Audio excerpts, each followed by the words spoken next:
Bien, vamos a dar ya comienzo a este acto. Buenos días a todos y muchas gracias por asistir a esta nueva convocatoria de la Fundación de Estudios Financieros, en las que vamos a presentar nuestro papel número 50, papel que se ha realizado bajo el título España, crecer en la nueva economía global.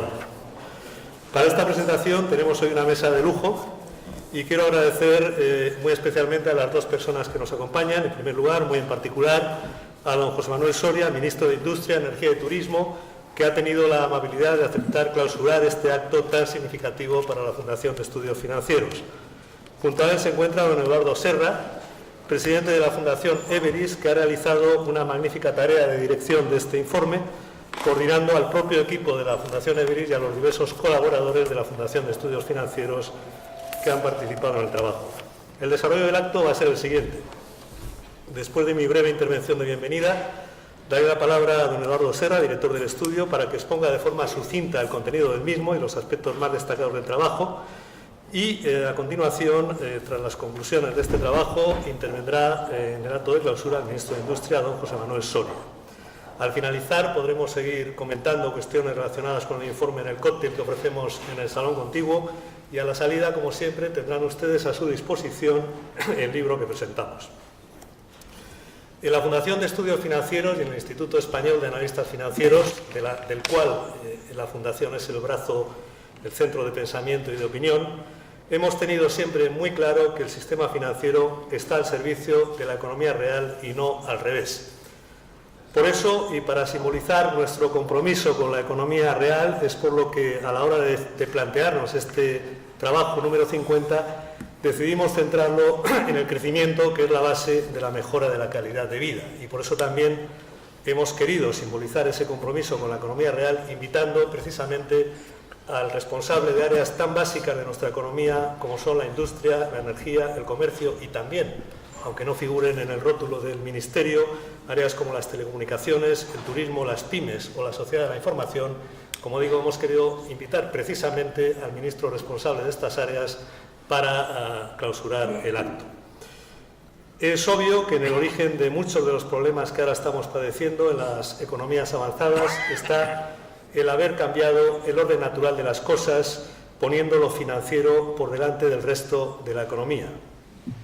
El sistema financiero se apartó de su función natural y se desvinculó del resto de la economía, de la llamada economía real, dejando de cumplir la función que le es propia. Pero, como dice el gran economista norteamericano Robert Shiller, la respuesta a ese error no puede ser otro error. La respuesta a ese error no puede ser demonizar al sistema financiero, no puede ser destruir lo financiero, sino que más bien debe ser al revés, utilizar lo financiero y poner toda la enorme potencia de las herramientas financieras del sistema financiero actual al servicio de la economía real, al servicio de la solución de los problemas que hoy tiene la economía, el principal de los cuales, si queremos resumirlo en una palabra, es el crecimiento económico. Esto conecta con el enfoque que desde la Fundación hemos querido dar a este trabajo. Ha habido ya una serie de trabajos previos, entre otros algunos de la Fundación Everis, que han tratado el tema del crecimiento bajo el ángulo del llamado modelo productivo, es decir, de la contribución equilibrada de los diversos sectores productivos al crecimiento de la economía. En este estudio que hoy presentamos hemos querido analizar otro ángulo, otra perspectiva, que es la perspectiva de los condicionantes transversales del crecimiento, de los elementos que condicionan el crecimiento de un punto de vista transversal y, sobre todo, que condicionan que ese crecimiento sea sostenible y duradero. Dos características que deben ser inherentes al crecimiento económico para que sea crecimiento de verdad sostenible y duradero. No es indiferente para el crecimiento de la economía que la economía tenga o no unos equilibrios macroeconómicos básicos. No es indiferente contar o no con un sistema financiero debidamente eficaz o con un sistema bancario capitalizado o no. No es indiferente una política fiscal que fomente la inversión o que no la fomente. Igualmente hay cuestiones o temas que, aunque sean espinosos y delicados, difíciles, pues hay que hablar de ellos cuando se habla de crecimiento, como son el modelo de Estado, el modelo institucional, el modelo de bienestar, la financiación del modelo asistencial de bienestar, El modelo educativo, por supuesto, el emprendimiento, el tamaño de la empresa, la internacionalización de la empresa. Hay que analizar en qué medida todos esos elementos transversales condicionan el crecimiento y lo hacen o no sostenible o lo obstaculizan en su desarrollo y en su duración.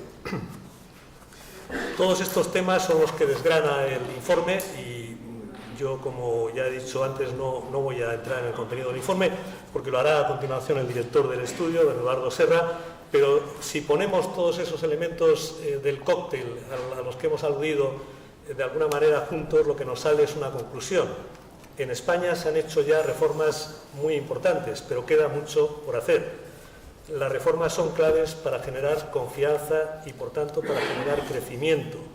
Y sin reformas adicionales, ambiciosas y de calado, nuestra economía no puede aspirar a estar en el pelotón de cabeza del crecimiento económico. Todo ello nos lleva en este estudio a proponer una especie de contrato social para el crecimiento, si se me permite rescatar la vieja expresión de Rousseau, el viejo concepto de Rousseau, una especie de contrato social para el crecimiento, es decir, la tarea pendiente consideramos que es la elaboración de un verdadero plan a medio plazo que sea comunicado, conocido y aceptado por los ciudadanos, que sea comprado, como se dice ahora, por los ciudadanos y que sea dirigido a establecer realmente cimientos de una productividad y crecimiento, como decía antes, sostenible y duradero. Un plan que no esté sometido a los avatares políticos, a los vaivenes políticos, que tenga continuidad en el tiempo al estilo de lo que ha tenido en Alemania, pues lo que fue la Agenda 2010, que inicia el canciller Röder y que posteriormente pues, ha continuado la canciller Merkel, ¿no? Bien, desde la Fundación de Estudios Financieros creemos que eso es posible, que la sociedad española está preparada para ese reto. En nuestro país llevamos muchos años adecuándonos a innumerables cambios, a un ritmo muy superior al de otras economías desarrolladas, y en este proceso se ha demostrado hasta ahora una gran determinación, ¿no? Por tanto, es posible. Quiero terminar ya finalmente mis palabras con los agradecimientos al equipo de trabajo, liderado, como he dicho antes, por la Fundación Everis y por su presidente, don Eduardo Serra, que ya, como he dicho, habían venido estudiando el tema del crecimiento en los últimos años a través de la publicación de diversos informes de gran impacto. Y también, por supuesto, al excelente grupo de colaboradores que, al margen de la Fundación Everis, también han tenido participación en el trabajo y han hecho una magnífica labor. En la Fundación estamos muy satisfechos del trabajo, queremos proponerlo como esa propuesta de ese plan a medio plazo pues, a los responsables de política económica, a los agentes económicos en general. Y, como digo, pues transmito mi agradecimiento a todos los colaboradores y en especial a don Eduardo Serra, a quien sin más cedo la palabra. Eduardo, tú tienes la palabra. Muchas gracias, Juan Carlos. Buenos días. Para la Fundación Everis es algo más que una satisfacción, es un honor el haber realizado el estudio que hoy se presenta. Y quiero que mis primeras palabras sean de agradecimiento a la Fundación de Estudios Financieros y a su presidente, Juan Carlos Ureta, por haber confiado en la Fundación, que es verdad que venimos trabajando sobre este tema desde hace varios años. Quiero también agradecer al ministro Soria su presencia aquí. A mí me parece que es una muestra digna de alabanza el que se presente un miembro cualificado del Gobierno a estar dispuesto a oír los juicios positivos o menos positivos que se hagan sobre la labor del Gobierno.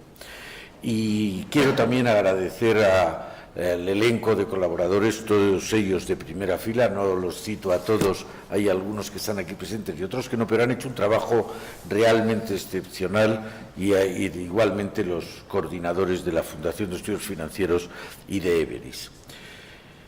Y sin más, voy a intentar coger el toro por los cuernos de la crisis y los remedios a la crisis. Que conste, ministro, que el estudio que hoy se presenta es un estudio propositivo. Eso quiere decir que hay propuestas y quiere decir que es positivo. También quiere decir que hay alguna crítica sobre la labor del Gobierno, o la rapidez o lentitud, o la contundencia o menos contundencia con la que se están abordando los problemas. Es ya conocido, vemos que la espoleta, no el origen, la espoleta que hace saltar la crisis es las hipotecas subprime que aparecen en agosto del 2007 en Estados Unidos, que llegan a Europa en 2008, la quiebra de Lehman, y que en España no se vio o no se quiso ver. También hubo entonces razones políticas electorales, no se quiso ver, y eso agravó la importancia de la crisis. Pero aquí no teníamos una crisis larvada. El estudio, decimos, tiene 4 crisis. Había una crisis del sistema financiero, había una crisis del sector construcción inmobiliario, había y hay una crisis del sector público y, en definitiva, y como ya se ha dicho, hay no una crisis o una crisis en sentido griego. Hay que cambiar de modelo productivo. Nos parece que el modelo productivo español ha sido un éxito con pocos precedentes. Recuerdo en una reunión precisamente el 2007 en Singapur, donde el jefe de la Oficina Económica de la Presidencia nos explicaba los éxitos de Singapur, no una economía emergente, el modelo de las economías emergentes, que tenía el año 1960 una renta per cápita de $300 y en el año 2007 una renta per cápita de 30.000, es decir, habían crecido por 100 en apenas 40 años, 50 años. Los aspavientos de los que allí escuchábamos eran dignos de ver, y más dignos todavía cuando les expliqué que eran exactamente las cifras que tenía España: $300 de renta en los años 50, a finales de los 50, 30.000 en el 2007. Ese modelo, basado, entre otras razones, en mano de obra barata, en crecimiento de demanda interna, ese modelo ya no sirve, hay que cambiarlo. Ha dado un resultado extraordinario. No son de recibo las críticas de lo que pasó. Lo que hay que ver ahora es mirar al futuro y ver cómo se puede, cuál es el modelo que nos interesa. Hay además una mitología sobre el origen de la crisis, que es que fuimos unos irresponsables. Bueno, es muy fácil desde la barrera criticar, pero habría que estar en la España de esa década prodigiosa para ver cómo a las empresas se les criticaba por estar poco apalancadas, cómo se decía que había que coger el dinero excepcionalmente barato, y ahora estamos pagando las consecuencias de una conducta que ni fue exclusivamente española, ni fue sobre todo española. España dio un ejemplo de comportamiento fiscal en aquellos años, una deuda pública muy inferior, que llegó a ser el 30 y tantos % del PIB, cuando otros países europeos superaban el 100%. Pero, en fin, nos estalló la crisis. Esas crisis estallan y el país que había empezado a confiar en sí mismo, que por primera vez nuestras grandes empresas salían fuera y salían con éxito, que no solo habíamos invertido en Iberoamérica, en América Latina, 80.000 millones de euros en 10 años, sino que en 2 años, en la cuna del capitalismo, que es el Reino Unido, habíamos invertido 85.000 millones de euros, habiéndonos convertido en el primer inversor en ese país. Ese éxito de nuestras empresas hace que nos montemos en el carro del endeudamiento. Y España llega a tener la deuda exterior más grande del mundo, en términos absolutos, después de la de Estados Unidos, y en términos relativos la más grande sin discusión. Con esa extraordinaria deuda sobre nuestros hombros llega la crisis de Estados Unidos, y con él el cierre del grifo del flujo de financiación. Este cierre súbito,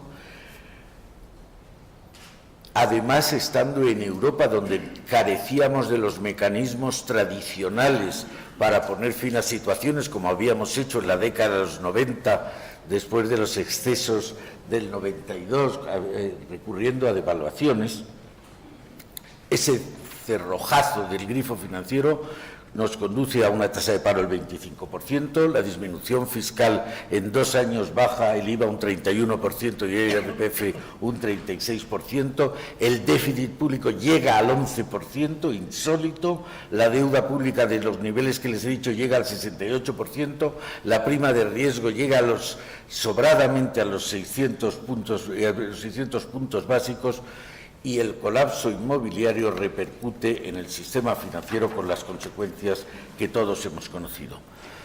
¿Por qué no lo quisimos ver? Yo creo que aquí hay un ápice, luego hablaré, y hay un punto del que luego hablaré, que es esa tradición cortesana de la sociedad española que considera que los asuntos públicos ya los arreglará alguien, en vez de considerar que somos todos, si somos adultos, somos responsables para votar, para pedir hipotecas y para encargarnos del déficit público, en la medida cada uno de sus posibilidades.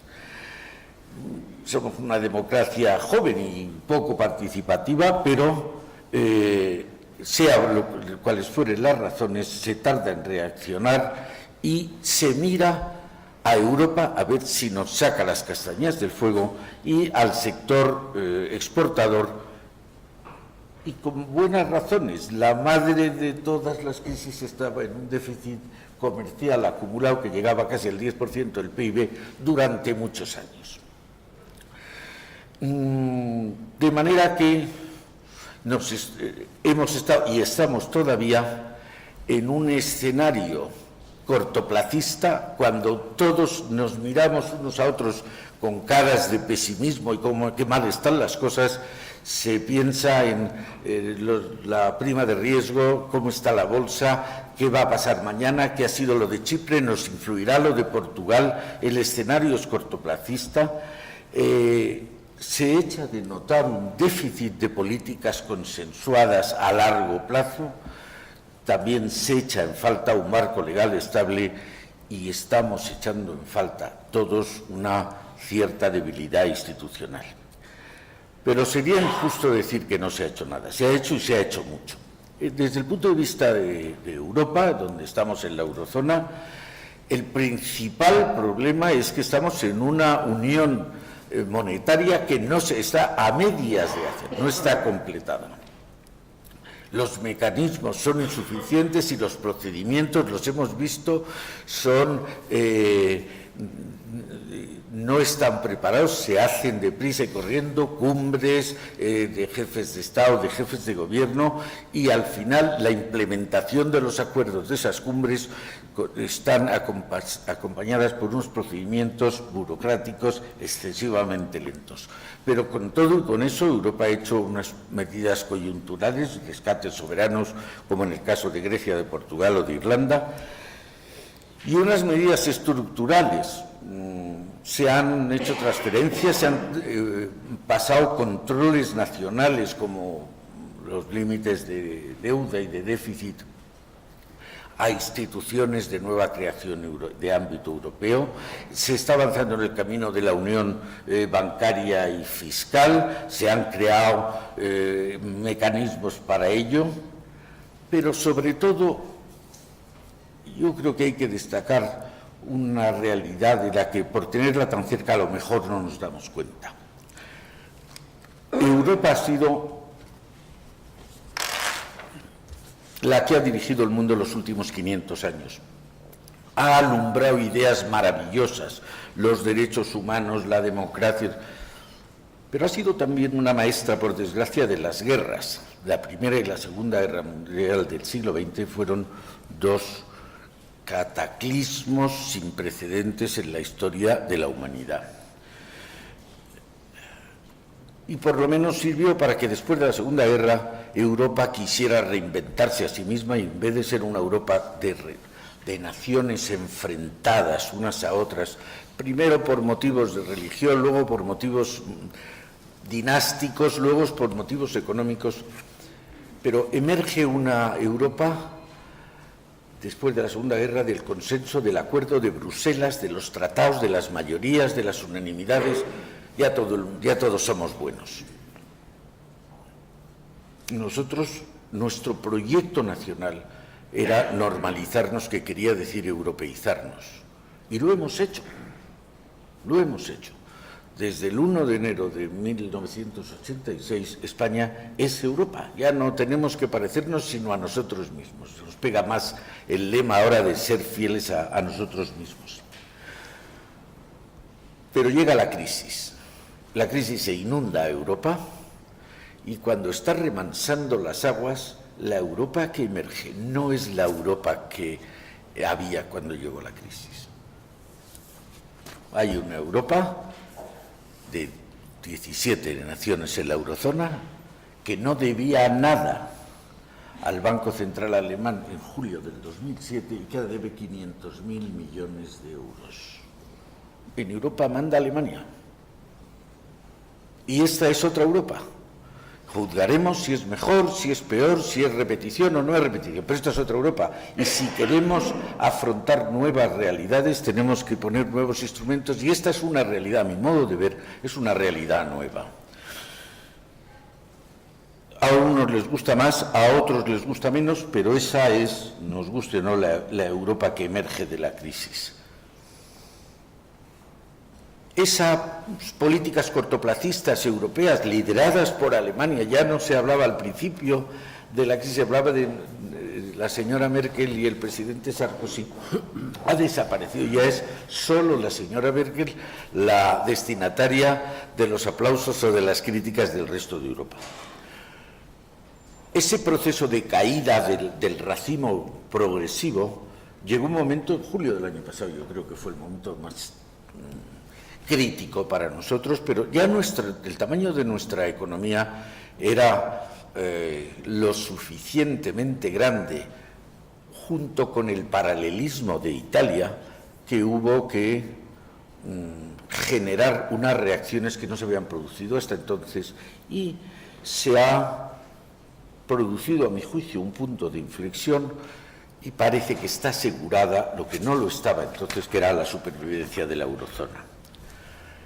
Eso por lo que respecta a Europa. Por lo que respecta a España, se han tomado, ministros, habéis tomado muchas medidas y casi todas en la buena dirección, a juicio de los redactores del informe y al mío también. Hemos visto demasiadas dudas, han sido medidas dubitativas, poco contundentes, pero sobre todo hemos echado en falta, lo decía Juan Carlos, un plan a medio y largo plazo que pudiera haber infundido a los agentes económicos internacionales de mayor confianza en nuestro sistema. Se han tomado medidas acertadas en el techo de déficit, en el volumen de la deuda pública, importante la del mercado laboral, de la edad de jubilación, recortes salariales a los funcionarios públicos, recortes en los dos pilares del estado de bienestar, como son la sanidad y la educación, el sistema financiero, con la transformación de las cajas. Se han adoptado muchas medidas y seguimos estando en mitad. Todos queremos pensar que a finales de este año, a principios del que viene, empezarán a llegar las buenas noticias. Lo que parece claro es que la mera transferencia monetaria, decimos en el informe, no es suficiente. Hay que hacer otras reformas estructurales para la productividad y el crecimiento. Robert Kennedy decía una frase que me gusta repetir: el futuro no es un regalo, el futuro es una conquista. ¿A qué futuro debemos ir? Ese modelo de crecimiento, como decía antes, de la mano de obra barata del mercado doméstico y de sectores de tecnología media y baja, ya no nos sirve. Ha dado un resultado fantástico, pero ya no sirve. En el informe destacamos 3 puntos: las condiciones de financiación, no solo un sistema financiero saneado que permita cuanto antes que vuelva el flujo a las empresas, el flujo crediticio, no solo eso, sino también un marco macroeconómico estable. Eso nos parece que está en marcha. También están en marcha las medidas de contención del gasto, nos preocupa, me preocupa y nos preocupa a los redactores del informe. Se han hecho recortes en todos lados, pero se han hecho pocos, a nuestro juicio, en el sector público. Hay solapamientos, hay duplicidades. Tenemos una administración que en el informe llama multinivel: local, provincial, autonómica, nacional y luego europea. Y hay duplicidades y solapamientos. Y hay una cierta desconexión de esos recortes que se han hecho con la productividad. Hay funcionarios, hay sectores donde la productividad es escasa, pero hay otros donde la productividad es más que satisfactoria. A lo mejor se podían poner objetivos y hacer un seguimiento para ver dónde sería más rentable o más eficiente hacer los recortes. El segundo punto sería la productividad, y ahí creemos que se ha hecho menos. Los redactores creen que se ha hecho menos. Se ha hecho, decíamos, la reforma del mercado laboral, pero seguimos teniendo una producción de escaso contenido tecnológico. Además, España apenas tiene tradición exportadora. Es verdad que se está haciendo un esfuerzo con éxitos espectacularmente positivos, pero tenemos poca tradición exportadora y eso llevaba o suponía poco volumen de exportación. Y hay una segunda cualidad que me interesa remachar. La economía española sigue teniendo una gran dependencia del sector público. Yo creo que una de las razones por las cuales el empresariado tiene peor prensa aquí que en otros países es porque tradicionalmente la idea del empresariado venía más vinculado con una concesiones, regalías, se llamaba desde el Poder Real, que con una creación de abajo arriba surgida de la propia sociedad. En la década anterior a la crisis, que decía antes, la década prodigiosa, basada en el inmobiliario, era demanda interna. Eso, con las rentabilidades que entonces daba, inhibía inversiones más arriesgadas. Hay dos palabras que hoy reflejan lo que más se necesita en España, a juicio mío y de los redactores. Uno es la innovación y otro es el emprendimiento. No tenemos masa crítica, no ya de hacer incubadoras de empresas, sino de crear mecanismos que faciliten esta innovación y estas creaciones de nuevas empresas. Otro punto conectado con la productividad es la disponibilidad de los recursos y de los factores de producción. 3/4 partes de nuestras exportaciones, esas tan fantásticas que han crecido el 40% en los 2 últimos años, van a Europa. El tener unas infraestructuras, tenemos muchas y muy buenas, pero a lo mejor tenemos mejores trenes de viajeros que de mercancías y a lo mejor necesitamos mejores trenes de mercancías que de viajeros. Otro punto, lo sabes mejor que nadie, ministro, es la energía. La energía barata que nos puede hacer productos más competitivos y segura. Y sobre todo un recurso, me permiten una digresión de 2 minutos. En economía estudiábamos los factores de producción, la tierra, el capital y el trabajo.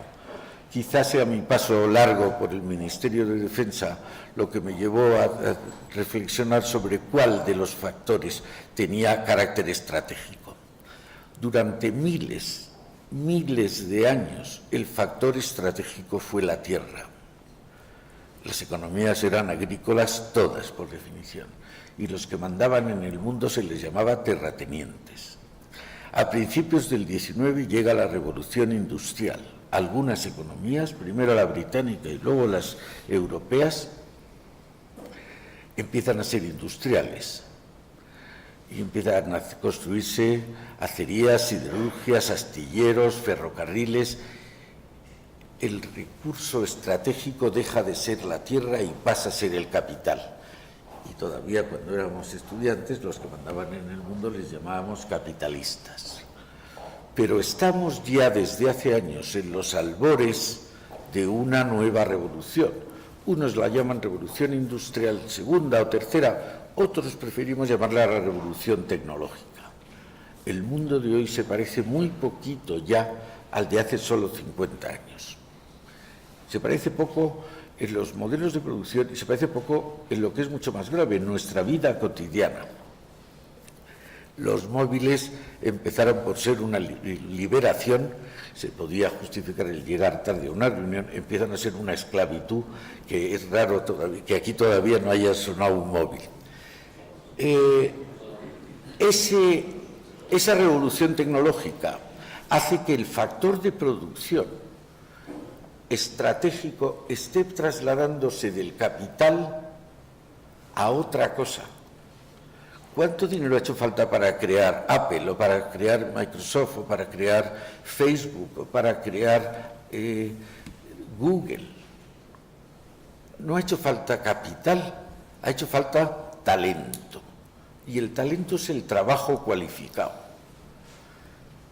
A mi juicio, a juicio de los redactores del informe, el talento es el recurso de producción, el factor de producción por excelencia en el mundo que viene. Es un mundo lleno de incertidumbres, pero si algo va a valer será el talento.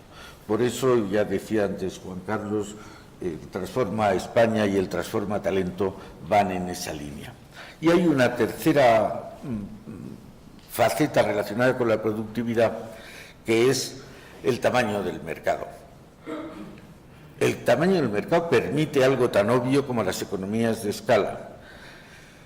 Durante la década tantas veces citada, prodigiosa, nos hemos podido permitir el lujo de trocear nuestro pequeño mercado interior.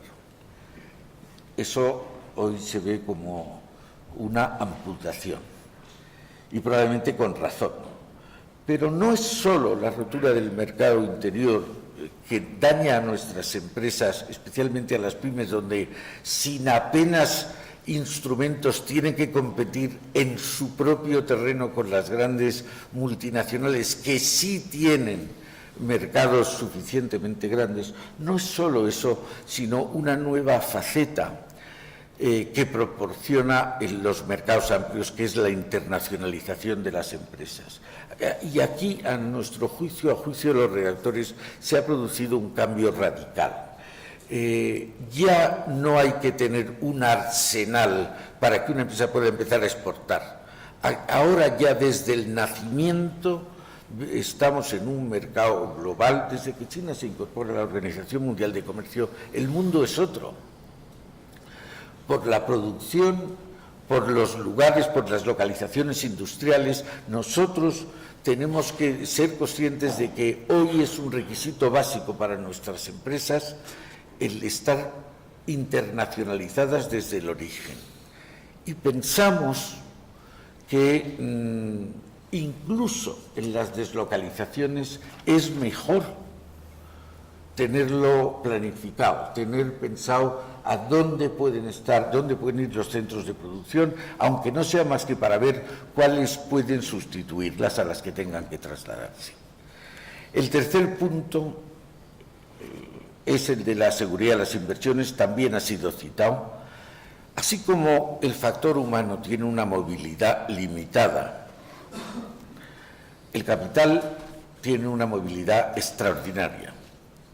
Los países compiten, otra novedad, para atraer capital. Para ello es absolutamente esencial la seguridad jurídica. Decimos en el informe, es peor la incertidumbre que el riesgo. El riesgo se puede medir, se puede dar cobertura, la incertidumbre ahuyenta al inversor. Pero no es solo el marco legal donde hemos tenido una hiperactividad legislativa en algún sitio hemos hablado de diarrea legislativa. Dudamos de la independencia de los organismos reguladores. Se ha dicho la lentitud de los procesos judiciales, una cosa que tarda 11 años en resolverse, se le puede llamar de cualquier manera, pero difícilmente se le puede llamar justicia. Y una nueva modalidad, las sentencias sin ejecutar. El marco legal es absolutamente imprescindible que sea lo más dotado de seguridad jurídica, pero no es solo el marco legal, también la acción de gobierno. Que la gente, los inversores potenciales, conozcan las estrategias a largo plazo para las infraestructuras, para las energías y también la estabilidad macroeconómica. Voy terminando. Todo ello, ¿cómo podemos llegar a ese futuro donde tengamos mejores condiciones de financiación, hayamos mejorado la productividad, la competitividad de nuestro aparato productivo y tengamos mayor seguridad jurídica para atraer inversiones? Bueno, remacha mucho el informe, y me alegro que lo haya dicho el presidente de la Fundación de Estudios Financieros, la imperiosa necesidad de políticas estables. Es absolutamente imprescindible en un mundo globalizado tener políticas, no solo la política exterior, la política de defensa, la política educativa, la política energética, la política de I+D, tienen que estar a largo plazo, no pueden estar al pairo, al vaivén de los cambios políticos. Yo creo que hay una gran injusticia en el enjuiciamiento actual de la clase política. La percepción es muy mala, todos lo sabemos y todos nos lo repetimos. La clase política, además, escenifica muy bien el disenso, la discordia, y eso es característico de las sociedades modernas. Pero siempre son injustos los planteamientos generalistas. Yo he estado en ese lado de la barrera y les puedo asegurar que he visto mucho más de positivo que de negativo. Pero si una de las causas es ese gusto o esa tendencia hacia la discordia, eso se palía con tendencias hacia la concordia, hacia el consenso, hacia el campo de juego firme y seguro a largo plazo, donde puedan desenvolver su actuación los agentes sociales. Me ha gustado mucho, especialmente, hablar del contrato social. No sé si se compra para que se compre o para que se venda, pero necesitamos un contrato social porque, como les decía al principio, el proyecto nacional de, por fin, en la edad contemporánea, que España se normalizara, que era que se europeizara, lo hemos hecho. Allá por el año 86, después de haber tenido una serie de conversaciones muy jugosas con Raymond Carr, el historiador británico, que estaba convencido, me decía allá por el año 82, ustedes no podrán salir de la transición con bien. ¿Por qué, profesor? Porque tienen ustedes dos problemas seculares y si tienen mucha suerte a uno le darán salida, pero a los dos imposible. ¿Qué problemas? El problema militar y el problema regional. El problema militar y la conversación, las conversaciones eran después del 23F, ese está solventado. Nos hemos puesto una vacuna, no habrá más pronunciamientos. Y el problema regional, discutíamos y discutíamos hasta que llegamos, que les decía, al año 86 a la Embajada Española en Londres, y me dice, quiero hablar con usted, no entiendo a sus compatriotas y he pasado 40 años de mi vida estudiando España y los españoles. ¿Qué le pasa? Si mis compatriotas hubieran hecho lo que ustedes han hecho, no se les podría mirar a la cara. Ustedes han solventado el problema militar y al problema regional le han dado una solución, buena, mala o regular, según el que lo mira, cuándo lo mira y desde dónde lo mira. Pero veo a los españoles, me decía, y todos están desesperados. ¿Qué necesitan ustedes? El caso es que, aunque no nos lo queramos creer, el proyecto ha llegado a buen fin. Hoy España es un país perfectamente paragonable con cualquiera de Europa y en muchos casos con ventaja para nosotros. Pero esa confianza en nosotros mismos deberíamos continuarla. Ahora ese contrato social tiene que ser para un nuevo proyecto nacional. Señor ministro, señores del Gobierno, hagan lo posible para que podamos darle a esos millones de parados o de infraempleados, para esos millones de desesperanzados, un nuevo proyecto nacional, un nuevo contrato social. Ayer me contaban una cosa de fisiología que me ha impresionado. Con las leyes de la física y de la biología es matemáticamente imposible que un abejorro vuele. Ni por la velocidad del movimiento de las alas, ni por la dirección, ni por el peso. ¿Por qué vuela? Porque es el único que no sabe que no puede volar.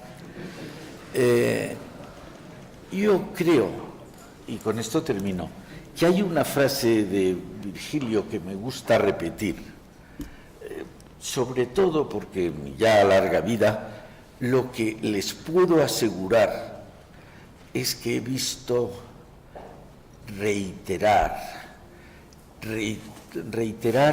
y persistir en el error a los pesimistas.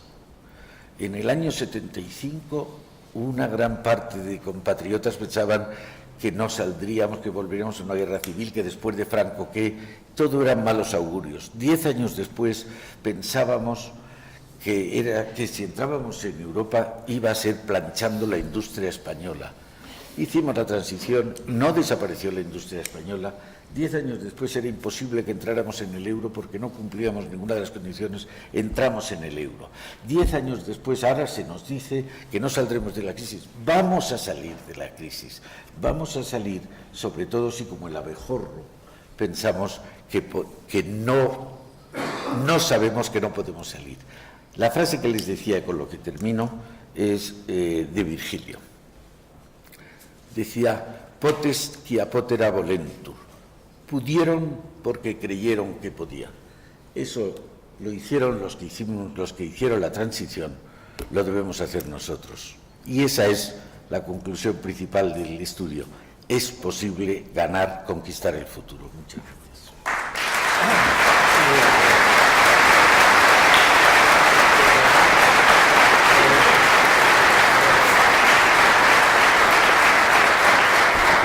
Pues muchas gracias, Eduardo, y ministro, tuya la palabra.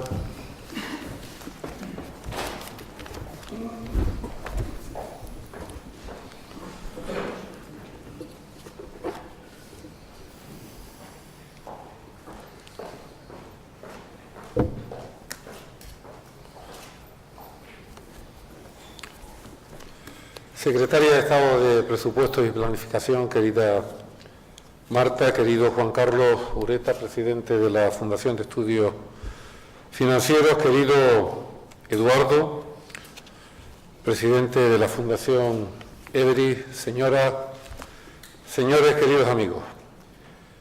Quiero empezar estas palabras expresando mi agradecimiento por la invitación que en el día de hoy esta Fundación me hace en primer lugar para poder compartir con todos ustedes esta extraordinaria exposición de este informe número 50 que ha presentado Eduardo Serra. Y quiero también en estas primeras palabras expresar mi felicitación en primer lugar por la trayectoria que a lo largo de los otros 49 informes ha llevado a cabo esta Fundación y también por este informe en particular. Este informe, tal como Eduardo Serra nos acaba de relatar, parte de una evolución reciente de la situación actual de la economía española, haciendo un repaso por los distintos hitos de nuestro modelo de crecimiento económico, pero además, aparte de hacer un análisis de lo que ha habido y lo que hay, este estudio, este informe tiene la bondad de proponer líneas de crecimiento para la economía española dentro de la nueva economía global. La metodología que utiliza el informe, a partir de una serie de consideraciones, podríamos llamar hipótesis de partida, las comparto prácticamente en su totalidad. En segundo lugar, el informe hace una valoración de las medidas que se han estado llevando a cabo a lo largo de los últimos años, particularmente aquellas que viene aplicando el Gobierno a lo largo de esta legislatura. En tercer lugar, creo que con ánimo constructivo, tal como Eduardo acaba de señalar, también muestra algunos aspectos críticos en relación a algunas cuestiones, como por ejemplo la falta de un plan de acuerdo a lo que el informe establece, y finalmente apunta unas líneas de actuación.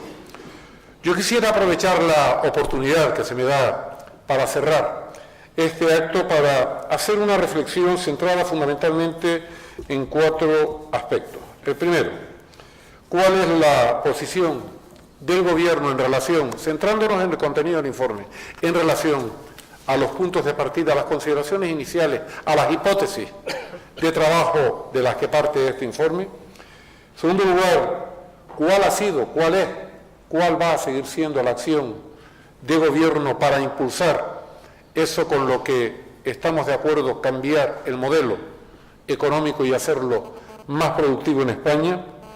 En tercer lugar, no haré ningún tipo de alusión ni a situaciones del pasado, ni mucho menos a herencias. Creo que eso quedó más que descontado el día 20 de noviembre del año 2011, cuando se celebraron elecciones generales. Por tanto, lo que tenemos que hacer los gobiernos es mirar solamente adelante y utilizar el retrovisor única y exclusivamente para aprender lecciones del pasado, porque creo que lo que piden los ciudadanos fundamentalmente es que los gobiernos se ocupen del futuro. En primer lugar, respecto a las consideraciones de partida en el informe. Se dice que España tiene una situación económica y financiera muy compleja. Es verdad, lo comparto plenamente. No es cuestión de regodearse, tampoco lo ha hecho el ponente en la situación que tenemos, pero evidentemente creo que no haríamos, si me permiten la expresión, trampas al solitario si no reconociéramos ex ante que teníamos y tenemos una situación difícil. En segundo lugar, como segunda consideración, se dice en el informe que el modelo de crecimiento económico ha estado basado fundamentalmente sobre los pilares del sector de la construcción y un crédito barato, que son 2 pilares que impulsan muy poco la productividad. También comparto plenamente esta consideración. Se dice en tercer lugar que, por tanto, hay necesidad de corregir dicho modelo y los desequilibrios financieros. Totalmente de acuerdo, puesto que una gran parte de esos desequilibrios viene de aquella etapa de abundancia de liquidez. Cuarto lugar, se dice que el crecimiento económico precisa de reformas profundas y no puedo estar más de acuerdo con ello. De hecho, este es uno de los pilares sobre los cuales se asienta la política económica del Gobierno. En quinto lugar, dice el informe que España, nuestro modelo productivo, precisa de una mayor competitividad y, por tanto, precisa de cambios en la economía española. Ciertamente, si no aumentamos la capacidad de competir dentro y fuera de España, difícilmente podremos hacer que la economía avance. Luego establece el informe una serie de condicionantes que, a modo de restricciones, estarían frenando el crecimiento de la economía española. Habla del modelo financiero, de la política fiscal, habla del modelo territorial y de la función pública, habla del modelo del bienestar, del estado del bienestar, como un factor que lastra, dice el modelo, el crecimiento. Habla también como restricción a la función de crecimiento del mercado laboral, también del sistema educativo, del sistema de emprendimiento, de la política de infraestructura y también, finalmente, como una de esas restricciones a nuestro modelo de crecimiento, habla el informe del papel del euro. El informe continúa haciendo referencia a que se han tomado medidas, hay un reconocimiento explícito, tal como Eduardo Serra ha señalado a que se han ido tomando medidas, pero al propio tiempo señala que son medidas puntuales, que son medidas en algunos casos aisladas y que no parecen como reflejo de un plan a medio plazo. También señala el informe la necesidad de medidas estructurales en nuestro modelo de crecimiento económico con reformas, dice literalmente el informe, que no nos deben asustar. Y finalmente, tal como Eduardo Serra ha expresado, habla el informe de la necesidad de tener seguridad jurídica fundamentalmente en relación a aquellas personas y aquellas instituciones, fondos de inversión, fundamentalmente que pueden financiar o no nuestras decisiones de inversión. Lo comparto plenamente. Me van a permitir que haga una breve consideración sobre algunos de los aspectos que he señalado con anterioridad. En primer lugar, España tiene una situación económica y financiera compleja, es verdad. Lo primero que hace el Gobierno es reconocer que todavía hoy, 15 meses después de iniciarse la legislatura, España tiene una situación económica difícil. Y no podemos hablar, por tanto, de que hoy estemos en una senda de recuperación, porque eso no sería verdad. Y ese es el primer reconocimiento que un Gobierno tiene que hacer, y lo hacemos cada día. No puede hablarse de recuperación económica cuando en términos de paro registrado estamos por encima de 5 millones de personas, en términos de población activa cerca de 6 millones.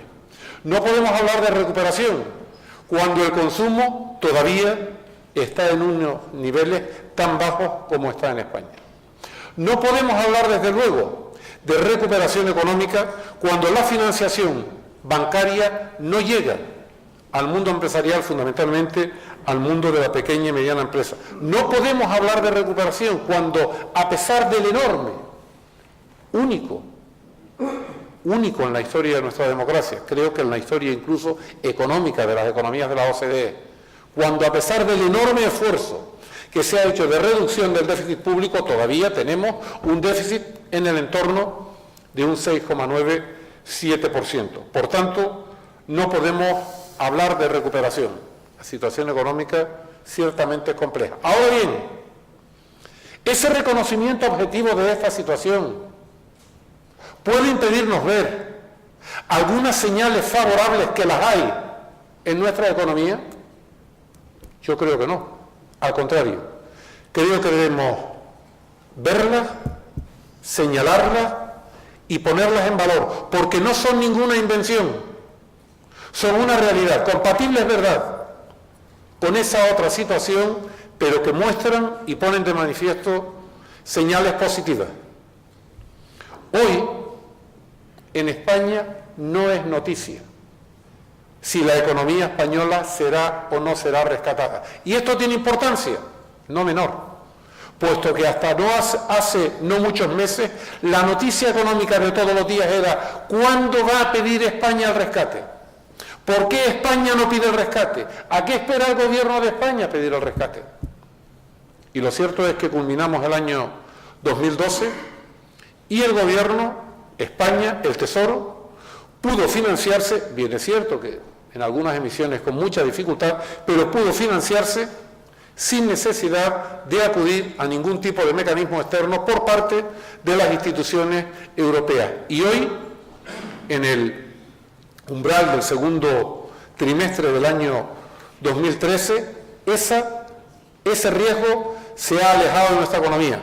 Y además, hoy las condiciones de financiación del Tesoro y de las grandes empresas, fundamentalmente las del IBEX 35, no así de la pequeña y mediana empresa, son condiciones de financiación sustancialmente mejores a las que teníamos hace algunos meses. He ahí también una señal favorable que debemos valorar en toda su dimensión. En tercer lugar, creo que la evolución del sector exterior habla a las claras de dos cuestiones. Una, es verdad que estamos importando menos, bueno fuera, con la atonía que hay en el consumo, es evidente, pero no podemos olvidar que la función de exportaciones está pulsando hoy con más intensidad de lo que lo había hecho prácticamente nunca en España.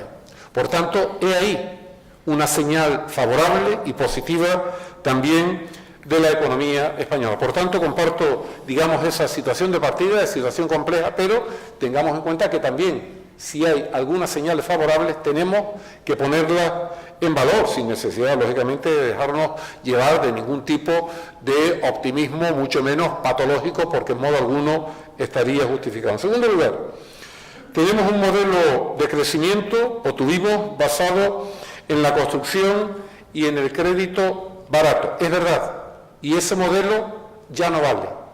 No vale hoy y, en mi opinión, creo que no va a valer en el futuro.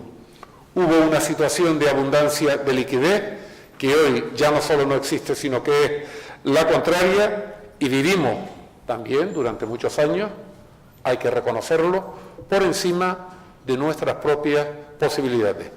Lo hicimos en el sector público y no lo olvidemos, también lo hicimos en el sector privado, tanto en el ámbito de las economías domésticas como en el ámbito de las empresas. Ahora bien, ¿eso quiere decir que el sector de la construcción ya no va a jugar ningún tipo de papel en la recuperación de la economía española? En nuestra opinión, no. ¿Por qué? Porque es verdad que muy probablemente, con toda seguridad, al menos a lo largo de los próximos años, en lo que se refiere a tirón del sector de la construcción, en lo que es residencial, va a tener poco margen de maniobra.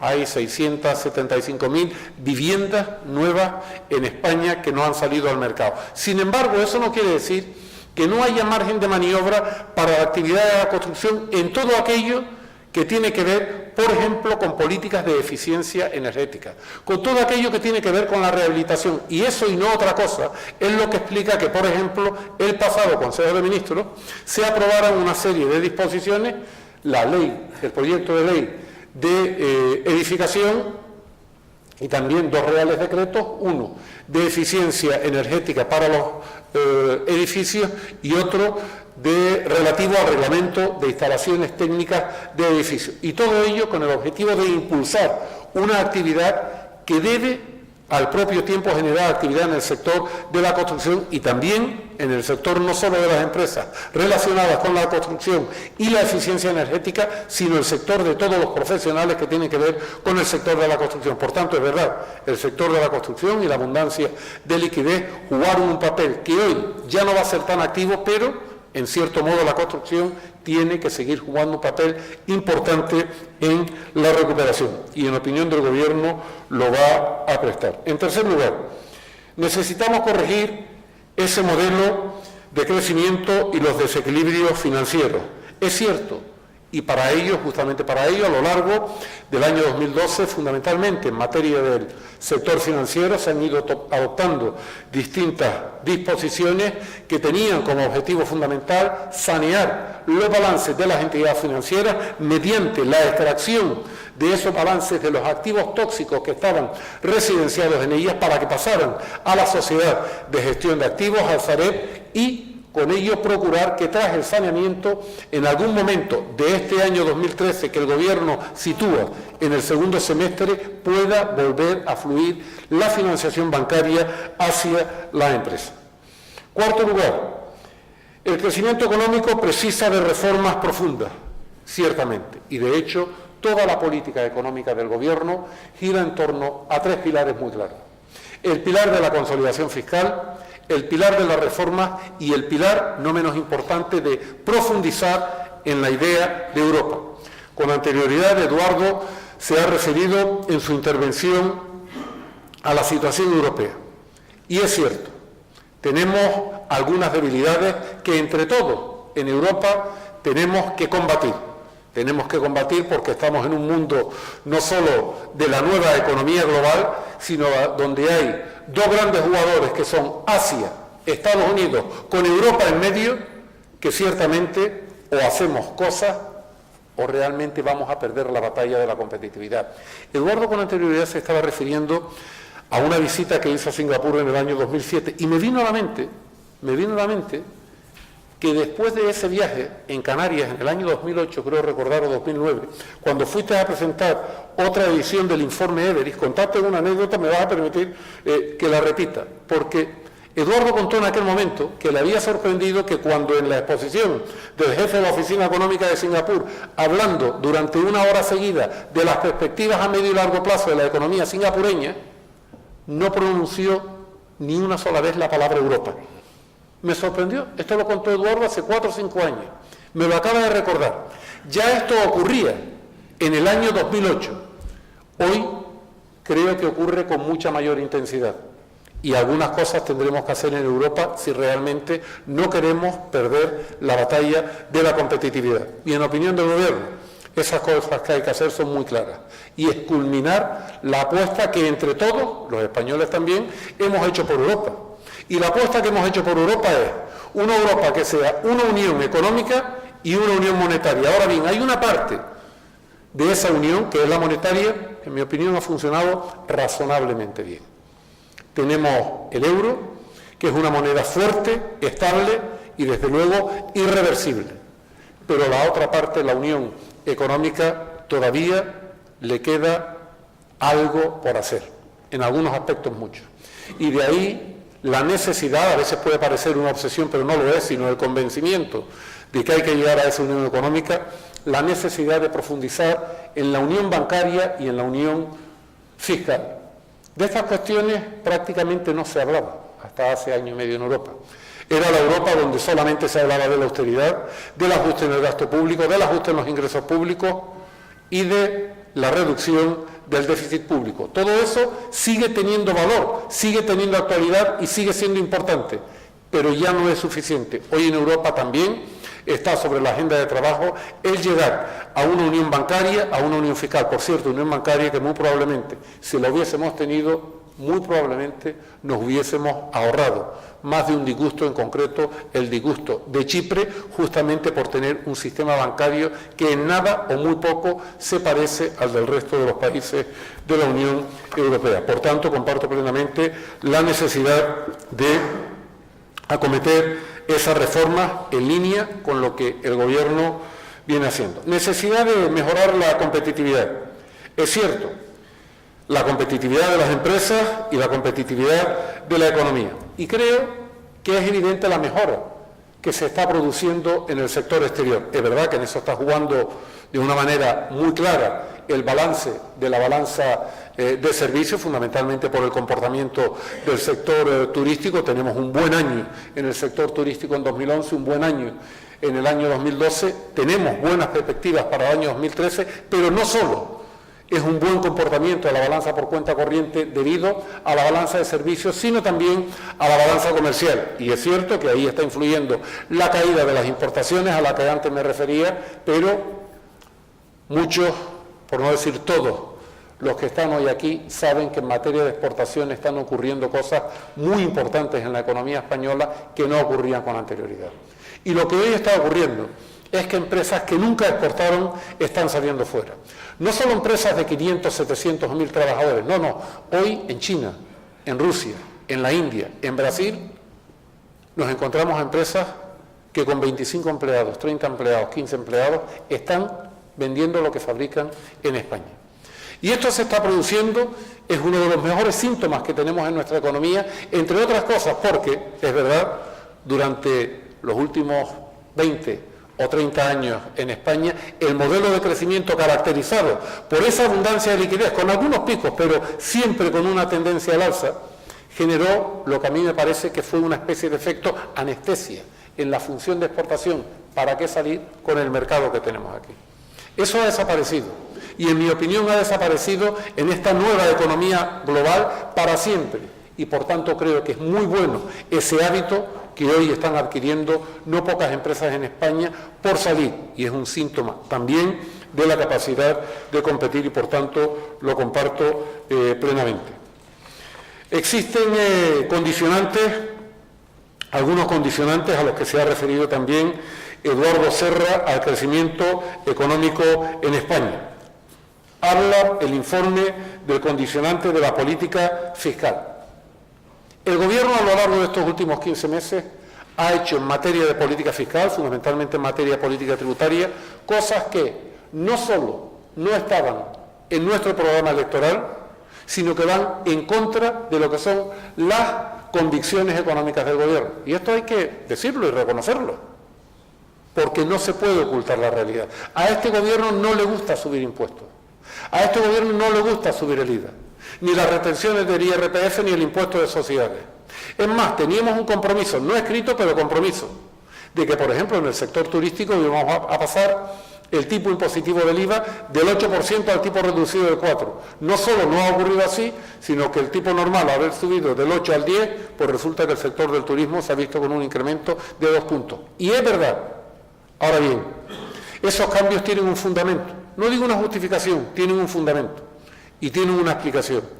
Y es que ahora mismo el Gobierno no está en condiciones de hacer aquello que al Gobierno le gustaría hacer. Solo podemos hacer aquello que tenemos que hacer. Y es verdad que eso también lo sabemos, comporta un coste político, claro que lo sabemos, somos un partido político, somos una organización política, estamos viendo cuál es el impacto en la calle cada día de las medidas que estamos tomando.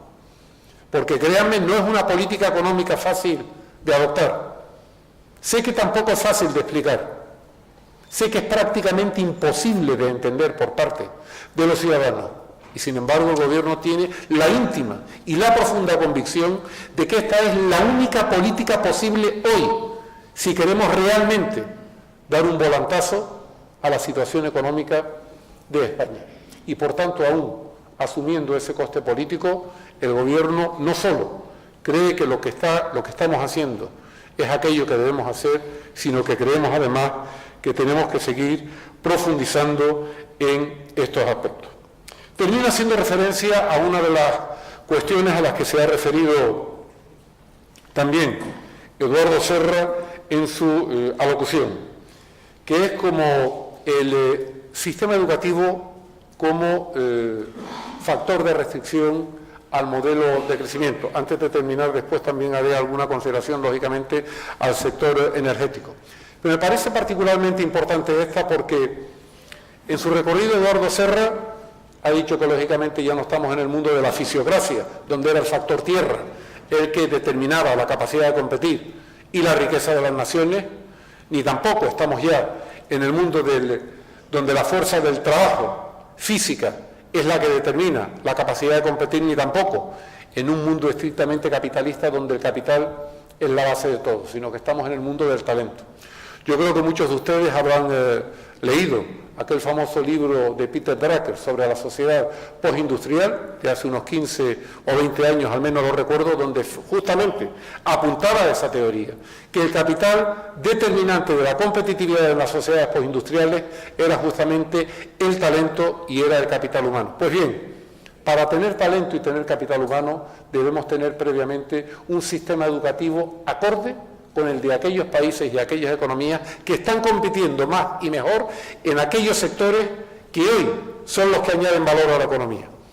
Y esas economías son, por ejemplo, economías como Corea, son economías como la India, que desde hace ya mucho tiempo apostaron por sistemas educativos de exigencia, de esfuerzo, de excelencia, donde en los currículum escolares predominara la ciencia, las matemáticas, los idiomas. He ahí el modelo. No tenemos que inventar mucho.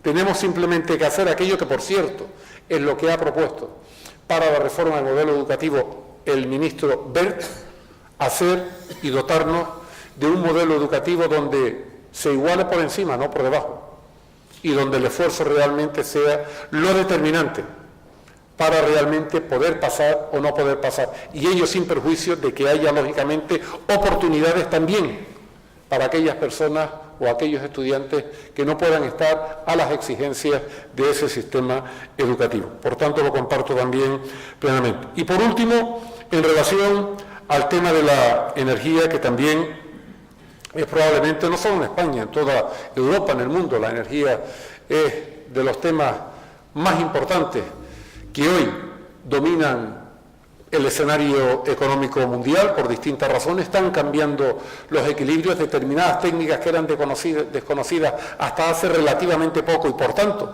hacían mucho más limitadas el volumen de reservas tanto de petróleo, de gas, de hidrocarburos, hoy ya no son ningún misterio. Y ahí el caso, por ejemplo, de los Estados Unidos y la técnica de fracturación hidráulica del fracking con el gas, que está cambiando totalmente la geopolítica de la energía en el mundo al punto de convertir a Estados Unidos ya no solo en una economía autosuficiente en materia de hidrocarburos, sino incluso exportadora de aquí a no muchos años. y por tanto todo ello tiene una repercusión en toda la economía mundial y hace que nosotros no podamos permitirnos el lujo de perder determinadas carreras. En materia energética, el objetivo de España debe ser, en opinión del Gobierno, disponer de un modelo energético que sea seguro, seguridad en cuanto al abastecimiento, que sea equilibrado entre las distintas tecnologías que componen el mix y que sea, en tercer lugar, sostenible.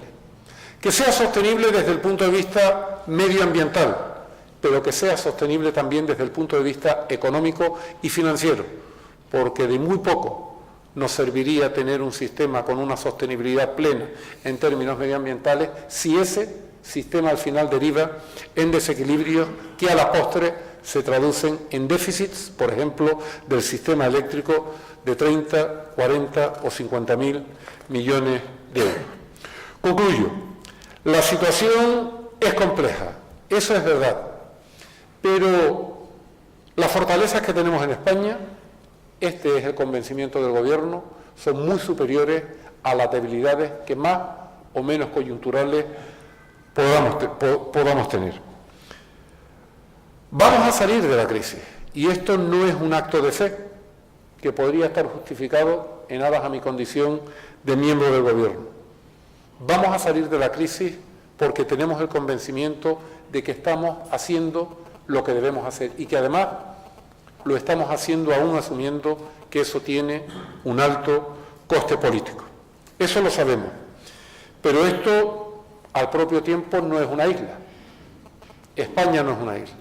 España está plenamente inserta en la economía global y desde luego es parte muy activa de la economía europea. Por tanto, también influye, al margen de lo que hagamos dentro, influye también la mayor o menor estabilidad política que haya en países vecinos.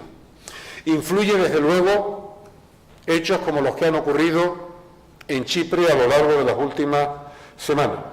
Y por ello, el Gobierno tiene el convencimiento, y esta es la tercera pata de la política económica a la que antes me refería, de que la única opción es más Europa. La alternativa a más Europa es solamente no Europa. Y esa es la razón por la cual, como condición suficiente de las condiciones necesarias, intrínsecas a la política económica que el Gobierno desarrolla, está la condición suficiente de seguir apostando por una Europa, donde la unión económica culmine no solo en la parte de unión monetaria, sino que también sea unión bancaria, unión fiscal y realmente podamos culminar en ese proyecto de Unión Europea.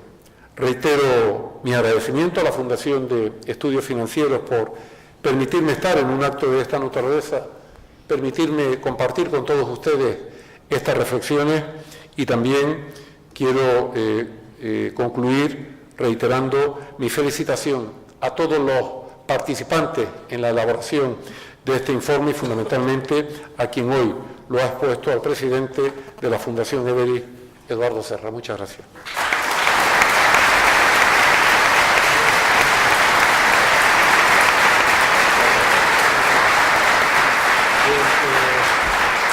Muchas gracias, ministro. Y a continuación, como antes decía, tenemos un cóctel en el salón contiguo. Gracias. Muchas gracias.